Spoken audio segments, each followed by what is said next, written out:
Hi, I'm Nancy Bruce, the one who gets to put together the Wildflower exhibit for the SCICON barbecue every year.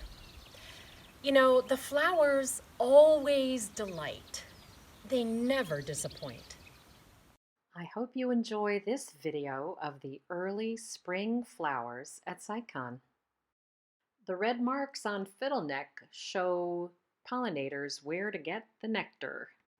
Prickly cucumber has an amazing scent and an enormous root tuber. Black bears, coyotes, and foxes readily eat manzanita berries. Popcorn is a relative of the forget-me-not. We know it's truly spring when the baby blue eyes begin blooming. We sometimes see gooseberries blooming as early as December. Oak gooseberry is a favorite hideout of the California quail. You'll find California saxifrage in shady, moist drainages. Shooting stars are buzz-pollinated by bumblebees. Flowers pointing down are waiting to be pollinated.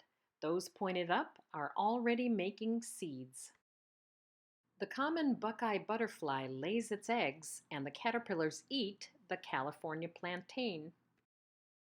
Look closely at the shape of the leaves and the flowers to tell these three lookalikes apart. Miner's lettuce leaves, flowers, and black shiny seeds are edible, as are red maids. This tiny mustard is endemic. That means it's limited to California. Eastwood's Nemophila is named for pioneering botanist, explorer, and naturalist Alice Eastwood. Bright yellow petals are very effective in attracting insects. The name lupine comes from the Latin word lupus, meaning wolf. These flowers are in the legume family with peas and beans, and they enrich the soil with nitrogen. Most legumes harbor nitrogen-fixing bacteria in their roots. The plant provides oxygen and sugars to the bacteria in exchange for much needed nitrogen that fertilizes the plant. This relationship benefits both. It is called mutual symbiosis. The intricate details of the seed pods make this early blooming mustard a delight to observe. Found in shaded gullies, look for a tiny golden brown moth visiting this flower. Yokuts harvest the edible underground part of this plant called a corm, and then scatter its seeds or tiny cormlets to increase plant populations. Giraffe head, like all members of the mint family, has a square stem and opposite leaves. And pineapple weed, if you gently squeeze the flower head, you get a pineapple-y smell. Native Californians use the bark of redbud for a deep red color in their basketry. The heavenly scent of bush lupine attracts butterflies and bumblebees. The upper petals, called the banner, turn hot pink after they have been pollinated.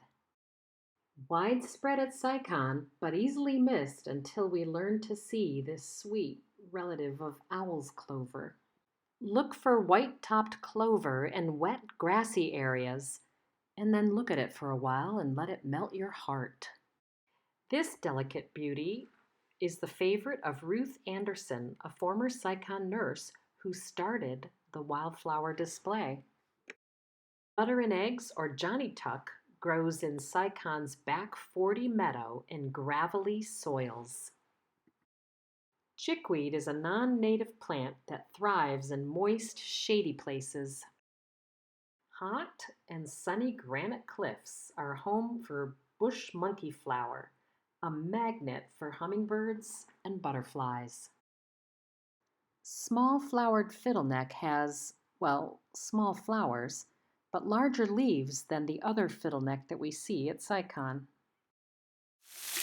Our last flower in this early spring series is Waterfall Buttercup, found growing only in the spray of Dead Man's Falls.